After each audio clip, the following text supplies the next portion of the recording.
CBS Young and the Restless spoilers. Mariah Copeland had learned, over years of surviving Genoa City, that fear rarely announced itself loudly. It seeped in quietly, through patterns, through silences, through the sense of being watched even when no one was visible. Ian Ward no longer stood in her immediate orbit, yet his presence lingered like a stain that refused to fade. His influence had carved itself into her instincts, shaping the way she measured rooms, conversations, even affection. In her current relationship, the distance between safety and intimacy had widened into something unbearable. Love, once a shield, now felt thin, almost theoretical. The more Mariah tried to live normally, the more isolated she felt, as if everyone else had moved forward while she remained tethered to a past threat that refused to release its grip.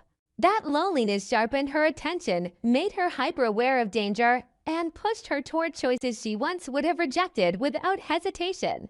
It was during those restless nights, scrolling through news feeds she pretended not to care about, that Matt Clark's name began to surface again and again. His escalating conflict with the Newman family was no longer background noise in Genoa City. It had become a public spectacle, whispered about in boardrooms and spoken aloud in places where fear outweighed loyalty. Matt was volatile, unpredictable, and deeply dangerous, yet there was something about his defiance that caught Mariah's attention. He did not bend easily. He did not disappear when threatened. Most importantly, he seemed to know things powerful people preferred to bury. As she followed each development, each rumor, a disturbing idea began to take shape. Matt Clark, for all his chaos, might not be merely a destabilizing force. He might be a weapon. Mariah hated the thought almost as much as she needed it. Aligning herself with someone like Matt went against every survival instinct she had developed since Ian Ward's manipulations nearly destroyed her life. Yet the irony was impossible to ignore. If anyone could understand how to dismantle a predator like Ian, it would be someone who had survived in the same shadows. The question that haunted her was not whether Matt was dangerous, knew he was, but whether danger could be redirected. As she replayed old memories of Ian's carefully constructed lies, his secret networks, his uncanny ability to vanish just as the truth closed in, Mariah began to suspect that the answers she needed were not in the past she remembered, but in the one she had never been allowed to see. The possibility that Matt might hold hidden knowledge about Ian Ward did not arrive as a sudden revelation. It emerged slowly, pieced together from inconsistencies and timing. Matt's reactions whenever Ian's name surfaced were subtle but telling, to controlled, to restrained for a man who claimed no personal connection. Mariah had been trained by trauma to recognize those tells. She knew what it looked like when someone was guarding a truth. The realization chilled her, but it also ignited a dangerous hope. If Matt knew Ian in ways she never had, then perhaps he held leverage documents, contacts, secrets that could finally sever Ian's invisible hold over her life. That hope came with a cost. Trusting Matt Clark meant stepping directly into another storm. Carefully, methodically, Mariah began to move in secret. She avoided digital trails, limited her inquiries to fragments, and masked her curiosity beneath plausible distractions.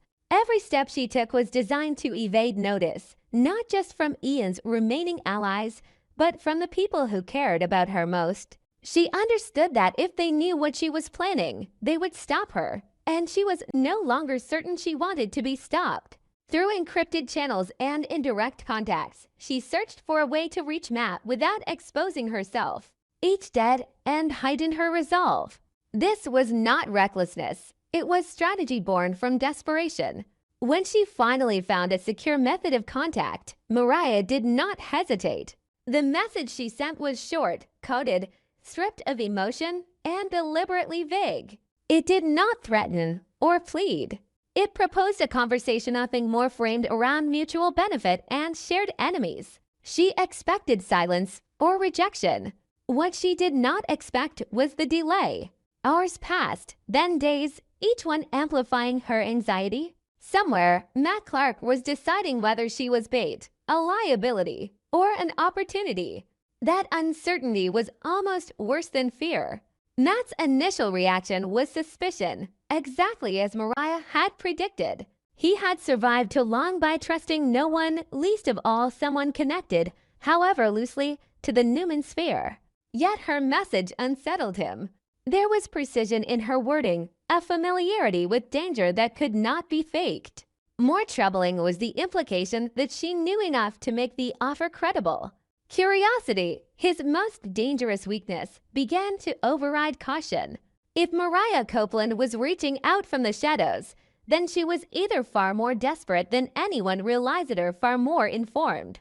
When Matt agreed to meet, he dictated the terms. The location would be isolated, neutral, and untraceable. There would be no second chances, no security teams, no witnesses. Mariah accepted without negotiation, knowing that any attempt to control the encounter would only confirm his worst suspicions. As the meeting approached, she prepared herself not just for physical danger, but for the emotional fallout she sensed was coming. She told herself she was ready for anything, yet the truth was more fragile. She was hoping against logic, against instinct that Matt could offer her an escape from Ian's shadow, a final severing of ties that had defined her for far too long. The meeting place was chosen for its anonymity, a forgotten pocket of the city where nothing lingered long enough to be remembered. The air felt heavy with unspoken history. From the moment they faced each other, Mariah sensed that this was not a negotiation between equals, but a convergence of buried truths. Matt studied her with the calculating gaze of someone measuring risk. While Mariah searched his face for clues she could not yet articulate. Every instinct she had told her that this encounter would change everything, though she could not yet see how. It was Matt who broke the fragile equilibrium, not with a threat, but with a confession delivered almost casually, as if daring her to doubt it. He did not circle the truth or soften its impact. He stated it plainly, brutally. Ian Ward was his father. The words struck Mariah with the force of a physical blow. For a moment, the world seemed to tilt, reality itself bending under the weight of something that should have been impossible. Her mind raced through years of shared history, of investigations, of scandals that had unfolded in public view. How could something this significant have remained hidden? How could Genoa City, obsessed with lineage and secrets, have missed this entirely? Shock gave way to disbelief, then to a dawning horror as the implications began to surface. If Matt was Ian's son, then his volatility was no longer just personal, it was inherited, shaped by the same manipulative darkness that had nearly destroyed her. Every move Matt had made, every conflict with the Newmans, suddenly took on a new dimension. This was not merely a man lashing out at power. This was a legacy asserting itself, a bloodline entwined with the very threat Mariah was trying to escape. The irony was suffocating. In seeking an ally against Ian Ward, she had walked directly into his family. Matt watched her process the revelation with a detached intensity that suggested he had lived with this truth far longer than she had. He did not offer explanations or apologies. He made it clear that secrecy had been survival, that acknowledging Ian publicly would have made him vulnerable in ways even the Newmans could not imagine. His conflict with the family, he implied, was not coincidental. It was strategic, fueled by a desire to dismantle systems of control that mirrored the one his father had mastered. Whether that made him different from Ian, or merely a variation of the same threat, remained terrifyingly unclear. For Mariah, the discovery reframed everything. The fear she had carried for years now had a face that looked disturbingly familiar. Trusting Matt was no longer just risky, it was potentially catastrophic. And yet, buried beneath the shock was an undeniable truth. If anyone truly understood Ian Ward's methods, his secrets, his weaknesses, it was the son he had never acknowledged. The alliance she had envisioned was now poisoned by blood ties, but it was also, paradoxically, more powerful than she had dared to hope. As they parted ways, no agreement finalized, no promises exchanged, Mariah understood that she had crossed a threshold from which there was no easy return. The question was no longer whether Matt Clark could help her escape Ian Ward's influence, but whether confronting this hidden lineage would finally expose the full scope of Ian's reach. Genoa City had always thrived on secrets, but this one threatened to rewrite its history. And Mariah, caught between fear and resolve, realized that the most dangerous truths were not the ones revealed too late but the ones no one ever knew to look for. The rain lashed against the windows of the Genoa City Athletic Club, matching the storm brewing inside Mariah Copeland's mind. She stood before the mirror in the opulent suite she had rented under a false name, smoothing the fabric of a dress that was far more daring than her usual attire. It was a calculated choice, armor disguised as seduction. For weeks, the threat of Matt Clark had loomed over her family like a suffocating Foggus returned from the dead, his vendetta against the Newmans, and the chaos he had already unleashed on Sharon and Nick. But while the rest of the family was playing defense, scrambling to build walls, Mariah had come to a chilling realization. Walls wouldn't keep a man like Matt out. To protect Tessa, Arya, and her mother, she didn't need to hide from the monster. She needed to hold the leash. Her phone buzzed on the mahogany dresser. A single text message, room 402. Alone. Mariah took a breath, steeling herself. The plan was reckless, perhaps the most dangerous thing she had ever done, but desperation had sharpened her instincts. She knew Matt needed an insider, someone who understood the Newman machinery but operated on its fringes. She was going to offer him the one thing he couldn't steal: legitimacy and strategic intelligence. When the knock came, it was soft, confident. Mariah opened the door to reveal Matt Clark. Roger Howard's face, weathered by years of hidden malice and survival, betrayed nothing as he stepped inside, his eyes sweeping the room before landing on her. He didn't look like a man who had been invited. He looked like a predator assessing a trap. Mariah, Matt said, his voice a low rumble that sent a shiver of warning down her spine. You're playing a dangerous game inviting me here.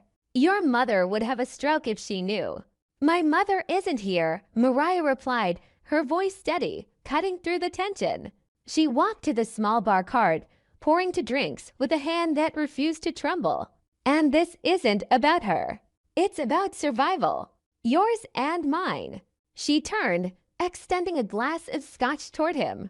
Matt hesitated, a smirk playing on his lips, before taking the glass. He didn't drink. He just watched her, waiting for the other shoe to drop. I know what you're up against, Mariah continued, moving closer, invading his personal space with a confidence she didn't fully feel. Victor is already mobilizing. Nick is ready to burn the city down to get to you. You have the element of surprise now, Matt, but that fades. You need an anchor. You need someone who can see the chessboard from the inside. Matt chuckled darkly, setting the glass down. And you think that's you? The corporate executive with a conscience. I've done my homework, Mariah. You're the moral compass of the family. Compasses can be recalibrated, she countered smoothly, her eyes locking with his. I'm not offering you morality. I'm offering you vision. You want to dismantle the Newman legacy. You can't do it with brute force. You need finesse. You need to know which skeletons are in which closets, and I have the keys to all of them. She saw the shift in his ice wariness giving way to curiosity. She was speaking his language, trading in the currency of power and secrets. Mariah took a step closer, her hand brushing the lapel of his jacket, a gesture that was both possessive and inviting. I'm not just a Copeland or a Newman, she whispered, her voice dropping to a husky pitch. I'm a survivor, Matt. Just like you. We're both outsiders looking in, pretending to play by their rules. Imagine what we could do if we stopped pretending. Matt steadied her, his gaze intensifying. He saw the fire in her, the sharp intellect that matched his own. She wasn't pleading for mercy, she was negotiating a partnership. The audacity of it intrigued him. He reached out, his fingers grazing her jawline, testing her resolve. You're suggesting an alliance, Matt said, the word hanging heavy in the air. A traitor in the house of Newman. And what do you get out of this, Mariah? Besides the thrill of dancing with the devil. Safety, she lied, though it was only a half lie. And power. When the dust settles, I want to be the one standing. I want to ensure my family is untouchable, even if I have to make a deal with you to do it. It's a mutually beneficial arrangement. You get the intel to crush your enemies. I get the guarantee that when the tower falls, it doesn't fall on me.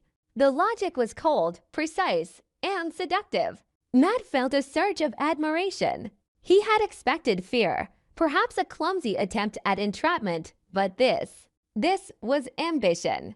He saw a reflection of his own ruthless drive in her eyes. You have a unique vision, Mariah, Matt murmured, his hand moving to the small of her back, pulling her flesh against him. The air in the room grew thick, charged with a dangerous electricity.